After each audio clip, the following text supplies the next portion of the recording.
Spline అంటే ఏంటంటే spline is a flexible strip used to produce a smooth curve through the designated set of points.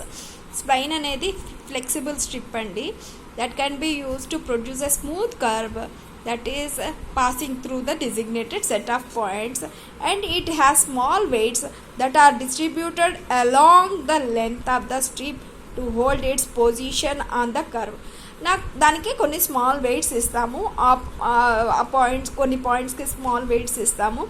that is used to represent to hold the position of the curve. ప్రతి ఆ current మూమెంట్లో ఆ line ఆ curve ఏ పొజిషన్లో ఉంటుంది అని చెప్పడానికి indicate చేసేందుకు స్ప్లైన్ వెయిట్స్ కూడా ఇస్తాము.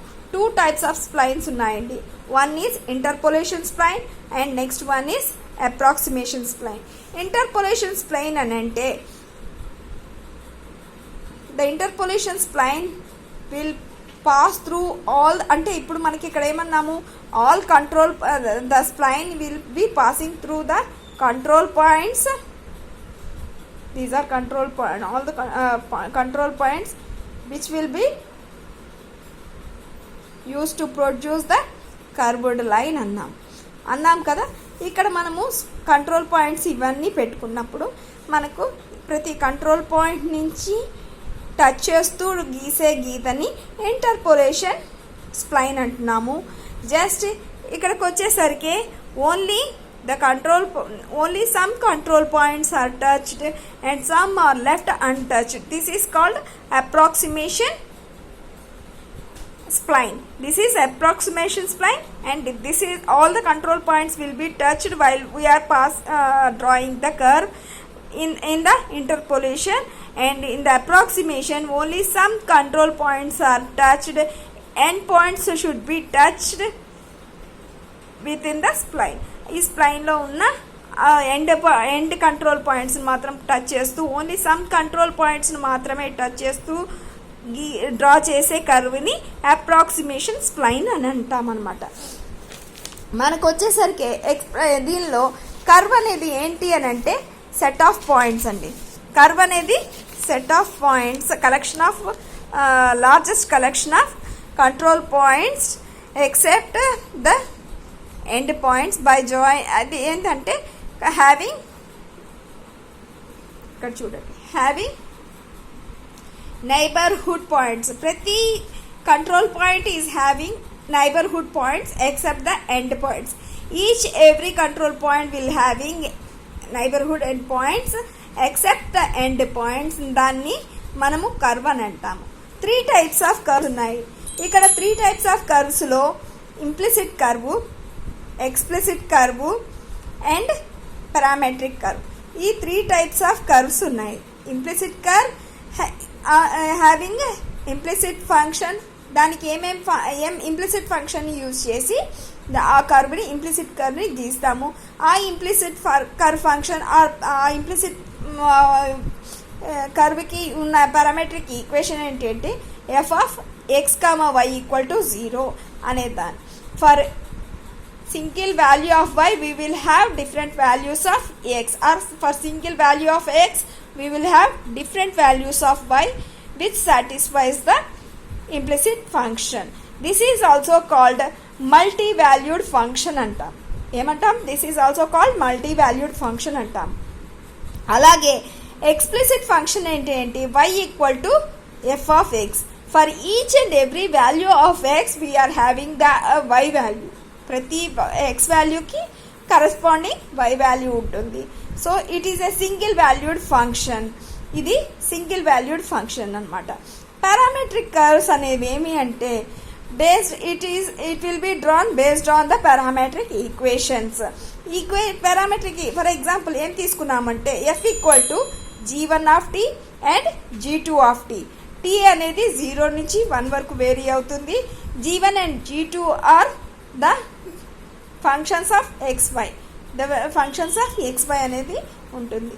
ఈ పారామెట్రిక్ వాల్యూ కర్వ్స్లో once again we are having 3 types of curves అండి. One is B spline curve, second one is Bezier curve,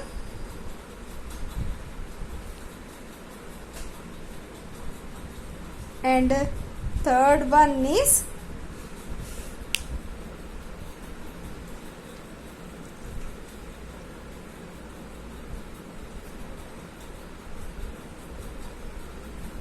Hermite curve. ఇంకోటి ఏంటంటే హెర్మైట్ కర్వ్ అండి. ఈ హెర్మైట్ కర్వ్, బీజియర్ కర్వ్, ఇది బీ స్ప్లైన్ కర్వ్. ఈ మూడిట్లో బీజియర్ కర్వ్ ఏంటి అని అంటే we will follow the approximation spline representation. ఏంటి, we are following the approximation spline representation ని మనము బీజియర్ కర్వ్లో యూజ్ చేస్తాం. ఇక్కడికి వచ్చేసరికి బీజియర్ కర్వ్కి వచ్చేసరికి సింపుల్ బీజియర్ కర్వ్ ఏంటంటే just joining the two control పాయింట్స్ని సింపుల్గా జాయిన్ చేస్తే that is nothing but a simple Bezier curve. Otherwise, if three endpoints are there, the tangent of these control points will be drawn by a curve. That మనము tangent ని use చేసి ఒక curve గీస్తున్నాము. That is nothing but Bezier curve. ఇక్కడ మనకి ఈ Bezier కర్వ్లో మనకి ఎన్ని control points ఉన్నాయండి? 3 కంట్రోల్ పాయింట్స్ ఉన్నాయి. And we are having the degree of this Bezier curve will be quadratic, means that is the power of degree of 2. In the cubic curve curve we are having 4 control points, and we are just drawing a curve by using the tangent of this every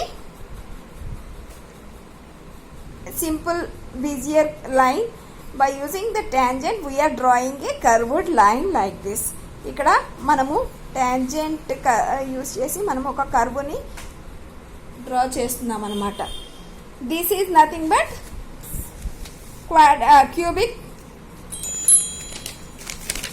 cubic curve అని అంటాం అన్నమాట. Cubic Bezier curve అని అంటాం. Bezier properties, curve properties అనేవి కొన్ని ఉన్నాయండి. ప్రతి కర్వ్కి we will search for the properties. ఆ ప్రాపర్టీస్ ఏమి అని అంటే, ఫస్ట్ ప్రాపర్టీ ఏంటంటే Bezier curve depends upon the control points. Bezier curve ఎప్పుడు కూడా కంట్రోల్ పాయింట్స్ మీద డిపెండ్ అవుతుంది. It is drawn through the end points, not all the control points. మనము ఒక బీజియర్ కర్వ్ కానీ డ్రా చేసినట్టయితే we will touch some of the control points, and we must touch the end points, but we will escape some of the control points in between the end points, and we will draw a curve. దాన్ని approximation spline curve అని కూడా అంటాం. ఏమంటాము, this type of drawing a line by untouching the some control points and touching the end points is nothing but approximation spline curve. This is one type of spline curve which follows the approximation method. And polynomial equation of the curve depends upon the number of control points. దీని polynomial equation మనకు number of control points మీద depend అయి ఉంటుంది. And ఇప్పుడు మనం example తీసుకున్నట్టయితే, if the control points are having n control points, మనకు ఒక కర్వ్కి n కంట్రోల్ పాయింట్స్ కానీ ఉంటే the degree of the polynomial equation is n-1 degree of polynomial equation తోటి మనము దాన్ని రిప్రజెంట్ చేస్తాం అన్నమాట, ఆ కర్వ్ యొక్క పారామెట్రిక్ ఈక్వేషన్.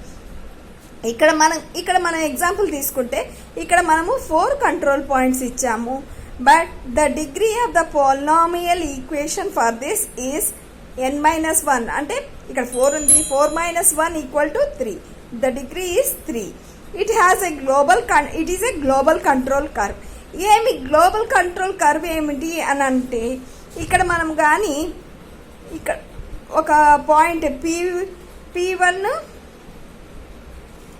P2 పక్కనే ఇచ్చాను అనుకోండి, P3 ఇక్కడెక్కడో ఇచ్చాను, P4 ఇక్కడ ఇచ్చాను, అండ్ P5 ఇచ్చాను అనుకోండి.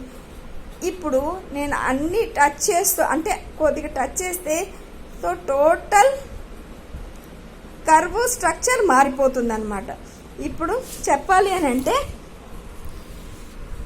ఇక్కడ ఎగ్జాంపుల్ చూపించాలి అని అంటే ఇప్పుడు ఇక్కడ ఇక్కడ P1 ఇక్కడ మామూలుగా అయితే ఇక్కడ P2 ఉంది, దాని బదులు నేను ఇక్కడ P2 పెట్టాను అనుకోండి. ఇక్కడ P2 P3 అండ్ P4 మామూలుగా అయితే మనం ఎట్లా రాస్తాము, ఇదైతే ఇట్లా ఉంటుంది కదా, ఇట్లా చేస్తాం. కానీ మనం ఇక్కడ P2 ఇక్కడ కొత్తగా P2 పెట్టినప్పుడు మనం ఏం చేస్తాము, జస్ట్ ఇలా మార్చి ఇలా చూసి ఇలా మార్స్తాం. So it will change the structure of the curve by just using the one of the control point. So when we change one control point position, it will directly affect the structure of the curve structure. That is why it is called as global control point. So మనం దీన్ని ఇక్కడ ఏమంటున్నాము, global control curve అని అంటున్నాము. So the control point will change the structure of the curve itself. It is a parametric curve. ఇది మనం parametric curve అని కూడా అనుకుంటాము. And the applications of Bezier curve ఎక్కడెక్కడ యూస్ చేస్తాము అంటే CADలో face different types of faces మనం డ్రా చేసే దానిలోను ఈ Bezier curve యూస్ చేస్తాము. డ్రాయింగ్ ఆర్ట్లోను మనము యూస్ చేస్తాము. ఎందుకు యూస్ చేస్తామంటే it is very easy to ఇంప్లిమెంటేషన్కి ఈజీగా ఉంటుంది కాబట్టి యూస్ చేస్తామన్నమాట. డెరివేషన్ పార్ట్ కానీ మనం చూసినట్లయితే ఇక్కడ డెరివేషన్ పార్ట్ కానీ చూస్తే మనము జస్ట్ మనం 4 కంట్రోల్ పాయింట్తో ఒక ఇది తీసుకున్నప్పుడు P0 P1 3 కంట్రోల్ పాయింట్స్ కానీ మనం తీసుకుంటే క్వాడ్రాటిక్ ఈక్వేషన్ కానీ మనం డ్రైవ్ చేయాలంటే P0 P1 అండ్ P2 అనేది మన కంట్రోల్ పాయింట్స్ అయితే మనము U అనేది ఒక పారామీటర్ అనుకుంటాము. Q0 and Q1 are laying between P0 and P1 అనేది Q0 ఏమో P0 P1 మధ్యన ఉంటే Q1 ఏమో వచ్చి P1 అదే P1 P2 మధ్యన లేయింగ్ పాయింట్ అని అనుకుంటే Q0 equal to 1 minus U into U అనేది వన్ ఆఫ్ ద పారామీటర్ అనుకున్నాం కాబట్టి 1 minus U into P0 plus U P1 1 minus U into P0 plus U P1 అనేది ఈక్వేషన్ 1 అనుకుంటాము. Q1 అనేది 1 minus U P1 plus U P2 అనేది second equation అనుకుంటున్నాము. ఇప్పుడు మనము C ఆఫ్ U అనేది is a point on the curve. ఒక C of U అనేది కర్వ్ మీద ఉన్న ఒక పాయింట్ అనుకుంటే C of U equal to 1 minus U Q0 plus U Q1 అలాగే 1 minus U Q0 plus U Q1 అయితే C of U equal to 1 minus U into Q0 ఏమనుకున్నాము 1 minus U into P0 plus U P1 అనుకున్నాము. దాన్ని మనము ఈ ఎక్స్ప్రెషన్లో కానీ పెడితే అంటే ఈ థర్డ్ ఎక్స్ప్రెషన్లో కానీ పెడితే మనకేమొచ్చింది అండ్ U ఇంటూ Q1 అన్నప్పుడు Q1 ఏంటి 1 minus U P1 plus U P2 అని అన్నాము. U into 1 minus U P1 plus U P2 అని అన్నప్పుడు మొత్తం కానీ మనము సొల్యూషన్ కానీ చేస్తే 1 minus U square P0 plus U into 1 minus U P1 plus U into 1 minus U P1 plus U square P2. So 1 minus U square P0 plus 2U into 1 minus P1 1 minus U P1 plus U square P2 అనేది మనకు వచ్చిన equation.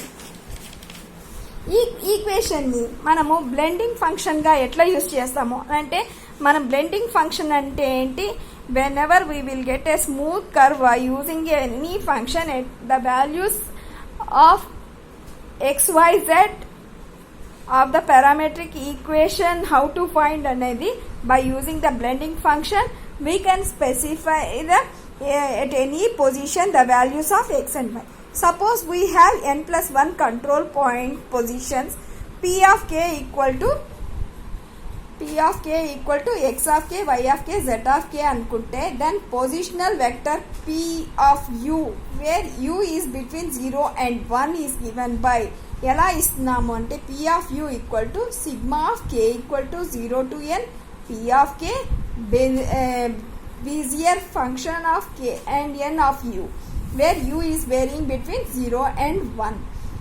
ఈ Bezier function ఏమంటున్నాం? Bezier function k, n అనేది binomial function which is given by k for the value of n. n అనేది మనకి ఏంటంటే position, ఇది k అనేది నెంబర్ ఆఫ్ ఎలిమెంట్స్ అన్నమాట. కరెంట్ పొజిషన్ని తెలుసుకోవాలి and how many number of n's ఎక్కడెక్కడ ఉన్నాయి అని తెలుసుకోవడానికి C of N comma K into U of K minus 1 minus U into N minus K. N of K అంటే ఏంటి అంటే N factorial by K factorial into N minus K factorial అనేది ఇది అన్నమాట. By using this function we can get at any value, we can get at any time, we can get the value of x of k, y of k and z of k by simply replacing x of k, y of k and z of k with the Bezier function అన్నమాట. Okay, with this I am concluding this Bezier